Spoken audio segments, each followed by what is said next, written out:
Iran చరిత్ర 7,000 సంవత్సరాల నాటిది. ఇరాన్ పీఠభూమిలోని 7,000 సంవత్సరాల నుంచి మానవ ఆవాసం ఉంది. ఇరాన్ పీఠభూమిలో 7,000 సంవత్సరాల నుంచి అక్కడ మానవులు నివసిస్తున్నారన్నమాట. క్రీస్తుపూర్వం 3,200 నాటికి అక్కడ గొప్ప నాగరికత వెరసిల్లిందనమాట. ఇరాన్లో క్రీస్తుపూర్వం 6వ శతాబ్దంలో సైరస్ ది గ్రేట్ పాలనలో, అంటే అలెగ్జాండర్ పాలనలోని పర్షియన్ సామ్రాజ్యం ప్రపంచంలోనే అతి గొప్ప శక్తిగా ఎదిగిందనమాట. గ్రీసు, ఈజిప్టు, టర్కీ, ఇరాక్ నుంచి మన పక్కనే ఉన్న పాకిస్తాన్ వరకు అది విస్తరించింది. అంటే ఇది సైరస్ ది గ్రేట్ పాలనలో గ్రీసు, ఈజిప్టు, టర్కీ, ఇరాక్ నుంచి పాకిస్తాన్ వరకు విస్తరించిందనమాట. క్రీస్తుపూర్వం 539లో యుద్ధం లేకుండానే బాబిలోన్ సైరస్ను జయించాడు. అక్కడ ప్రజలే కోట తలుపులు తెరిచి ఆయన స్వాగతం పలికారు. సైరస్కి బాబిలోన్ సైరస్ను జయించారన్నమాట. ఆ సమయంలో సైరస్ తన ఆజ్ఞను ఒక స్తూపంపై రాయించారు. ప్రస్తుతం బ్రిటిష్ మ్యూజియంలో ఆ స్తూపాన్ని 1978లో ఐక్యరాజ్యసమితి ప్రపంచంలోని మొదటి మానవ హక్కుల ప్రకటనగా గుర్తించింది కూడాను. ఆ సైరస్ స్తూపం ప్రకారం ఆయన బాలిసలందరినీ విముక్తిని, మత స్వేచ్ఛను, సమానత్వాన్ని ప్రసాదించారు. హిబ్రూ బైబిల్లో యూదుడు కాని వ్యక్తిని యేసయ్య అని పిలిచారంటే, దేవుని ఎన్నుకోబడిన వాడు పిలిచారంటే అది కేవలం సైరస్ని మాత్రమే. హిబ్రూ బైబిల్లో యూదుని కాని వ్యక్తిని యేసయ్య అని పిలిచారంటే అది సైరస్నే అని మనం గుర్తించాలి. దేవుడిచే ఎన్నుకోబడిన వాళ్ళు అనమాట, ఒక్క సైరస్ మాత్రమే. సైరస్కి అంత బైబిల్లోని అంత ప్రత్యేక స్థానం అనమాట. సైరస్ చక్రవర్తి మానవుల హక్కుల పత్రాన్ని ప్రకటించి 2315 ఏళ్ళ తర్వాత 1770లో పుట్టిన అమెరికా ఇప్పుడు అదే నాగరికతను గగనతల నుంచి నాశనం చేయాలని చూస్తుంది. సైరస్ పత్రం వెలువడిన 2487 ఏళ్ల తర్వాత 1940 ఏర్పడిన ఇజ్రాయెల్ తన భద్రత పేరుతో ఆ నాగరికతను లొంగ తీసుకోవాలని ప్రయత్నిస్తుందన్నమాట. 25 రోజుల పాటు జాగిన వైమానిక దాడులు ఇరాన్ సుదీర్ఘ కాలంలో చేదు అధ్యాయం మాత్రమే. కానీ అమెరికా మాత్రం ఇలాంటి వ్యూహం కందన విషయం అన్నమాట. క్రీస్తుపూర్వం 330లో అలెగ్జాండర్ పెర్సిపోలిస్ నగరాన్ని తగులుబెట్టాడు. 13వ శతాబ్దం మంగోళ్ళు ఇరాన్ నగరాలపై విడిచిపడి కొన్ని ప్రాంతాల్లో 30 వంతు జనాభాను ఓచుకోత కోశారు. ఇక 1953లో బ్రిటన్ కుట్రపడిన ప్రజాస్వామ్యబద్ధంగా ఎన్నికైన ప్రధాని మహమ్మద్ మొసాదెద్ను గద్దెదించింది. 1980లో అమెరికా ఆదేశించిన ఆయుధాలతో ఇరాన్పై 8 ఏళ్ల పాటు సాగించిన యుద్ధంలో లక్షలాది మంది ఇరానీయులు బలయ్యారు. అయినా సరే ఇరాన్ ఇంకా బతికే ఉంది. పర్షియా ఎప్పుడు ఇక్కడే ఉందన్నమాట. ఇరాన్ ఎప్పుడు 7,000 సంవత్సరాల నుంచి బతికే ఉందన్నమాట. ఇప్పుడు బాంబుల ద్వారా గురైనది అవిసెన్న వంటి మహానీయుల నాగరికత అన్నమాట. ఆయన రాసిన కానన్ ఆఫ్ మెడిసిన్ గ్రంథం 600 సంవత్సరాల పాటు యూరోప్ విశ్వవిద్యాలయ ప్రధాన వైద్య పాఠ్యపుస్తకంగా ఉండేది. అది ఆల్ బిర్యూన్ నాగరికత అన్నమాట. ఆయన 1000 ఏళ్ల క్రితమే భూమి చుట్టుకొలతను కేవలం 1% తేడాతో ఖచ్చితంగా లెక్కించారు. యూరోప్లో పుస్తకాలు తగలబెడుతున్న కాలంలోనే బీజగణితం క్యూబిక్ ఈక్వేషన్ పరిష్కారాలు చూపిన కయ్యము ఈ నాగరికత చెందినవాడే.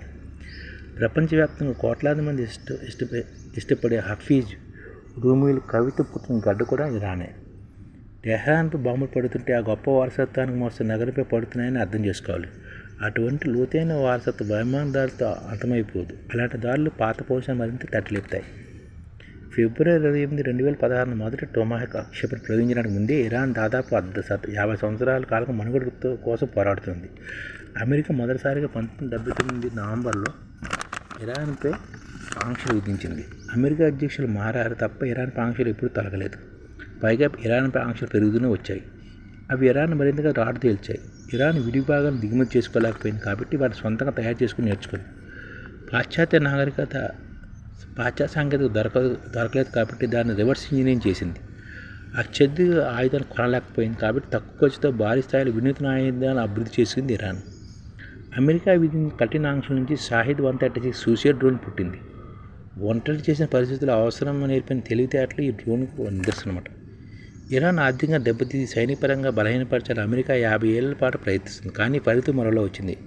అమెరికా వద్ద ఉన్న క్షిపణి నిరోధక నిల్వలు ఖాళీ స్థాయి ఆయుధాన్ని ఇరాన్ తయారు చేసుకుందన్నమాట. ఆ నిల్వను తిరిగి నింపే వేగం భూమి మీద ఏ ఫ్యాక్టరీకి కూడా లేదు. అమెరికాకు చెందిన పేటెంట్ క్షిపణి ఖరీదు దాదాపు $40 లక్షలు. ఇరాన్ షాహిద్ 136 డ్రోన్ తయారీ ఖర్చు $30,000. లాకిడ్ మార్టిన్ సంస్థ ఏడాదికి 600 పేటెంట్ ఇంటర్సెప్టర్ని మాత్రం తయారు చేయగలదు. కానీ ఇరాన్ యుద్ధం మొదలైన వారం రోజుల్లోనే 2,000 కంటే ఎక్కువ డ్రోన్లు ప్రయోగించింది. 2025లో ఇరాన్ మొత్తం రక్షణ బడ్జెట్ సుమారు $23 బిలియన్. ఇది అమెరికా రక్షణ బడ్జెట్తో పోలిస్తే చాలా తక్కువ. అమెరికా రక్షణ బడ్జెట్ $900 బిలియన్, కానీ ఇరాన్ రక్షణ బడ్జెట్ $23 బిలియన్. హార్మోజ్ జలసంధి అత్యంత ఇరుకైన చోటు 33 కిలోమీటర్ వేల మాత్రమే ఉంటుంది, కానీ దీన్ని ప్రతిరోజు సుమారు 2.5 కోట్ల బ్యారెల్ ముడి చమురు రవికు సహజమై రవాణా అవుతాయి. ప్రపంచవ్యాప్తంగా జరిగే ఎల్ఎన్జీ వ్యాపారం 4వ వంతు ఎక్కడి నుంచి వెళ్తుంది. ఇప్పుడు ఇరాన్ దీన్ని మూసివేసింది.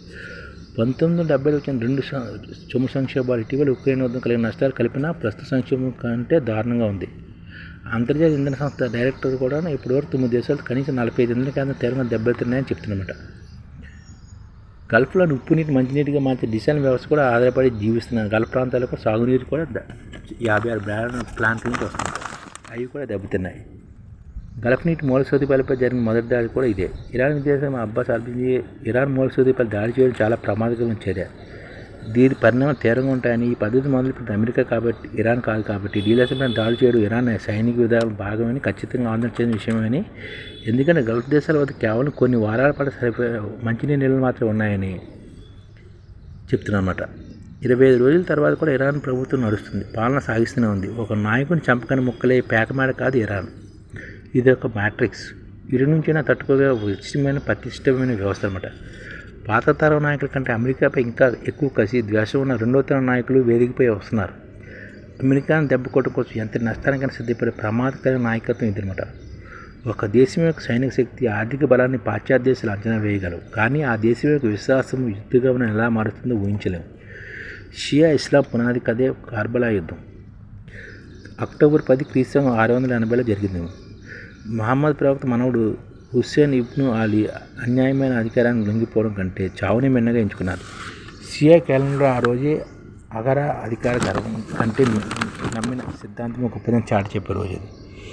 ఒక యుద్ధానికి స్పష్టమైన విజయ లక్ష్యం లేనప్పుడు ఆ యుద్ధం మొదలవకముందు ఓడిపోయినట్లు లెక్క. ఈ యుద్ధం కేవలం ఇరాన్ గురించి మాత్రమే కాదు, అమెరికా శక్తితో నడుస్తున్న ప్రస్తుత ప్రపంచంలో పాశ్చాత్యేతర దేశాలన్నీ తన వ్యూహాన్ని ఎలా మార్చుకోవాలి ఇరాన్ చూసి దారి చూపుతుందన్నమాట. ఇరాన్కి అంత శక్తి ఎలాగొచ్చిందంటే 7,000 సంవత్సరాల చరిత్ర ఉంది కాబట్టి ఇరాన్కి ఆ శక్తి వచ్చిందన్నమాట.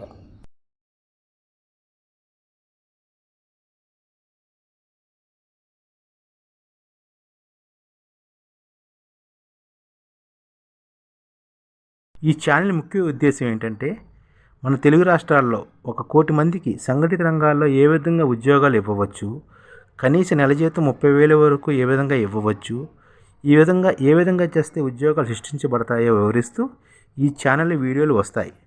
అలాంటి వీడియోలు మీకు కావాలంటే మన ఐడిఎఫ్ భాస్కర్ ఛానల్ని సబ్స్క్రైబ్ చేసుకోండి. ఐడిఎఫ్ అంటే ఇండియన్ డెవలప్మెంట్ ఫోర్స్. ఈ వీడియోలు చూసిన తర్వాత మీకు నచ్చితే లైక్ చేయండి, మీ ఫ్యామిలీ మెంబర్స్కి షేర్ చేయండి, మరియు మీ ఫ్రెండ్స్కి షేర్ చేయండి. Thank you. నమస్కారం.